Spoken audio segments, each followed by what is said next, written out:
¿Qué tal? ¿Cómo están? Bienvenidos al Bote Pronto. Me da mucho gusto saludar a Ale Haas. Ale, ¿cómo estás? Que es la directora de Oxfam México.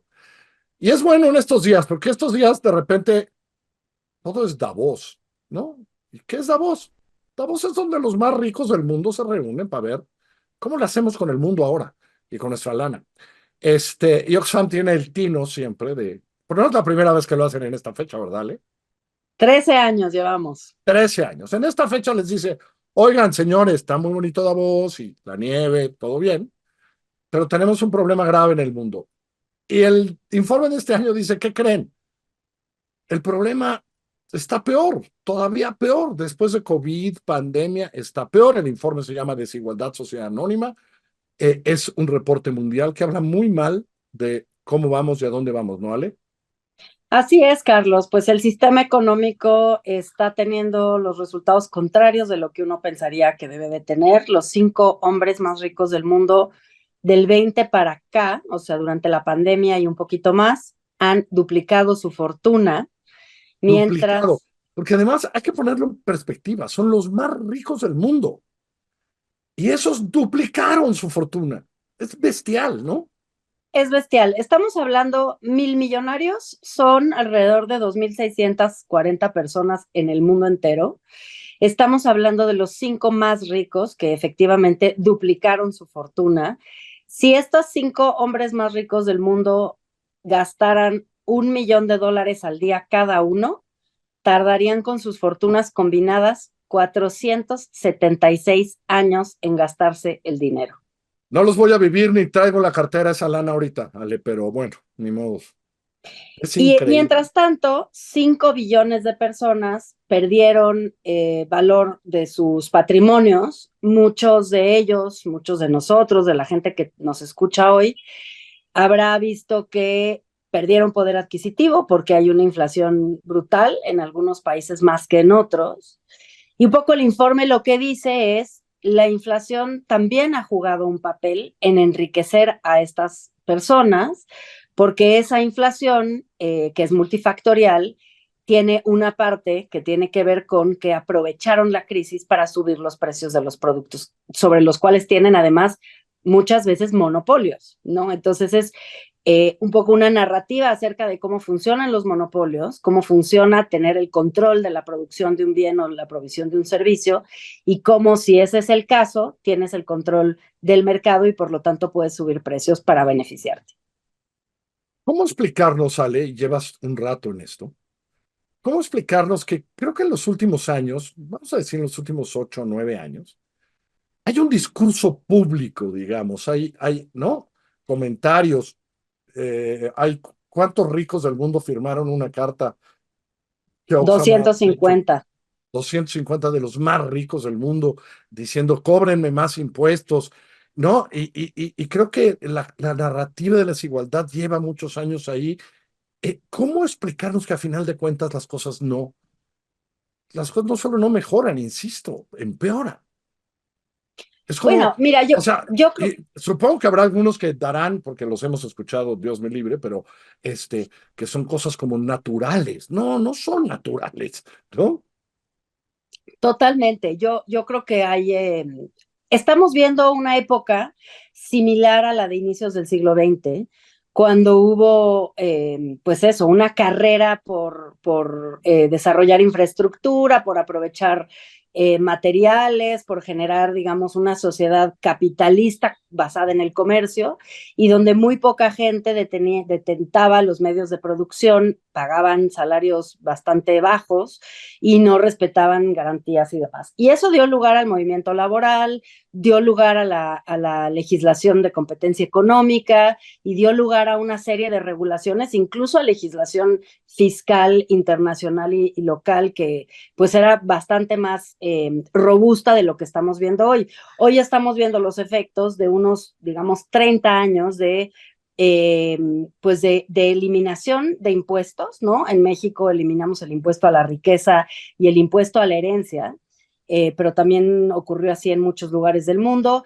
de relajamiento de la legislación laboral o, digamos, de permitir que las empresas impidan la organización laboral como un mecanismo para reivindicar derechos.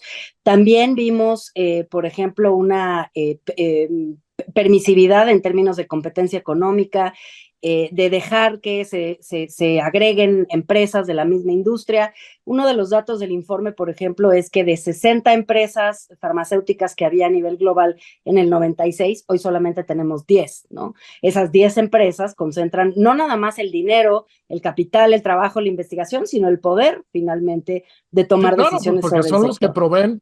proveen una de las herramientas para dar salud, ¿no? Imagínate.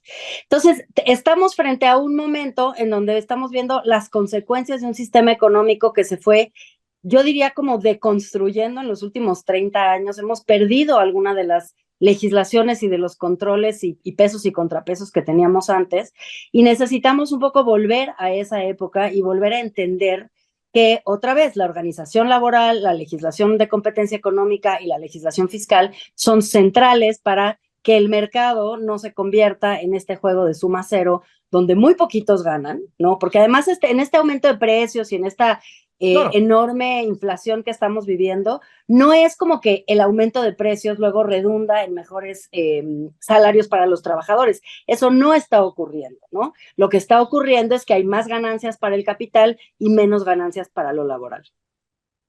Ahora, esto también supongo que se tienen que tomar medidas globales, ¿no? Es decir, leí el informe y es una partecita nada más, pero siguen existiendo estos países donde si yo soy billonario, pongo mi dinero ahí, ¿no? Y eludo todos los impuestos de por sí, no, de por sí pocos, digo, para muchas cosas, pero esos también los eludo porque los llevo allá. Y la comunidad internacional dice, no, pues así son, mira qué bonito, están ahí en el Caribe, estas islitas, ¿no? Con cuentas de banco de ese tamaño, ¿no? Es decir, es increíble cómo la comunidad internacional tampoco parece tener la fuerza para actuar en el mundo, ¿no? Bueno, justamente, Carlos, esa es la decisión que se tomó en la Asamblea General de Naciones Unidas, donde México desafortunadamente se abstuvo, pero por fortuna más países votaron a favor. Es muy notoria la votación de esto porque los países ricos votaron en contra y los países pobres, que son muchos más, votaron a favor, y pasó de hacer una convención global en Naciones Unidas sobre fiscalidad que justamente aborde el tema de los paraísos fiscales, pero no nada más para beneficiar a algunos de los países ricos que tienen, donde tienen sede muchas de estas empresas, sino realmente para poder pensar, concebir un sistema fiscal global que permita cerrar los paraísos fiscales, pero también beneficiar a todos los países y no seguir profundizando en esta desigualdad que sí es entre personas, entre sectores sociales, pero también es entre países, que eso también está Claro, muy documentado en el informe. en el informe queda muy claro que hay diferencias, hay casi una línea geográfica, ¿no? Los países ricos del norte, dice en alguna parte del informe, ¿no? Así es.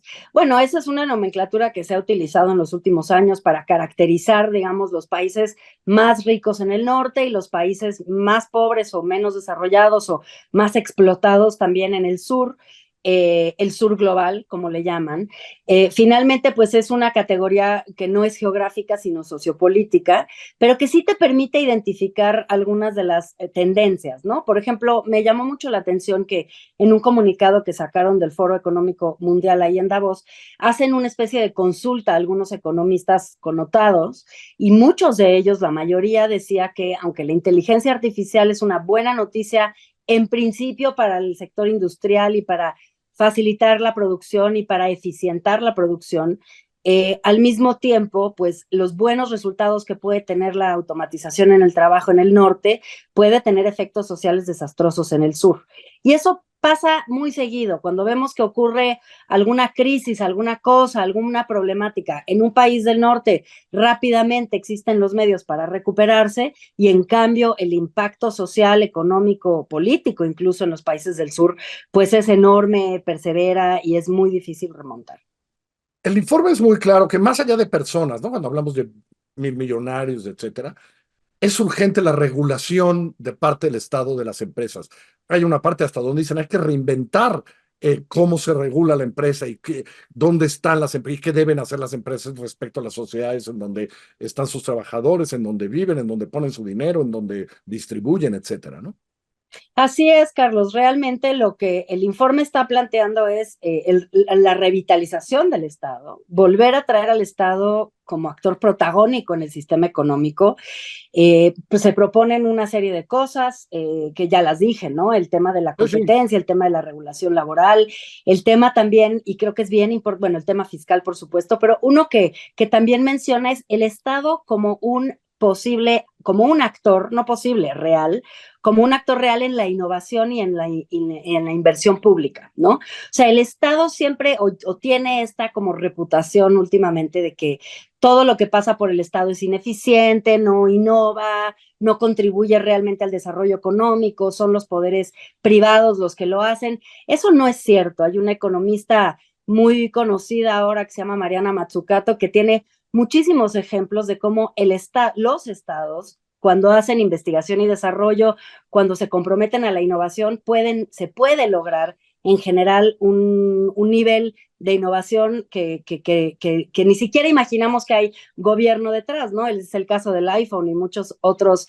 claro. productos de consumo que conocemos que solemos pensar, bueno, es el genio de una persona que gracias a que tenía, digamos, todas las facilidades pudo inventar algo genial como el iPhone. No, detrás del iPhone hay tecnología financiada y desarrollada por distintos gobiernos que le metieron dinero a la innovación y se logró llegar a un producto, sí, que todos usamos y todos conocemos. Entonces, creo que es importante esta narrativa de transformar nuestra visión del Estado. En lugar de verlo como un obstáculo al desarrollo económico, lo tenemos que ver como el gran contrapeso de la gran acumulación de capital que estamos viviendo. Y tiene que ser el gran regulador. Y ahora, esto que pasó en la ONU que decías, extrañísimo lo de México, pero bueno, va a existir, se va a dar esta nueva convención, se va a dar esta convención fiscal. Se va a dar cuando menos, ya hay un mandato de la Asamblea General para tener una discusión acerca de una posible convención de fiscalidad.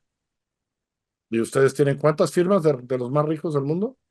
250 millonarios y mil millonarios que dicen cóbrenos más impuestos.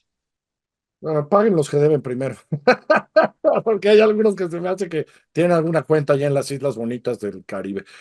Ale, te mando un abrazo muy grande, que te va muy Un bien. abrazo muy grande, Carlos. Hasta Muchas luego. Ale gracias. Haas, directora de Oxfam. Yo soy Carlos Puch, que tengan una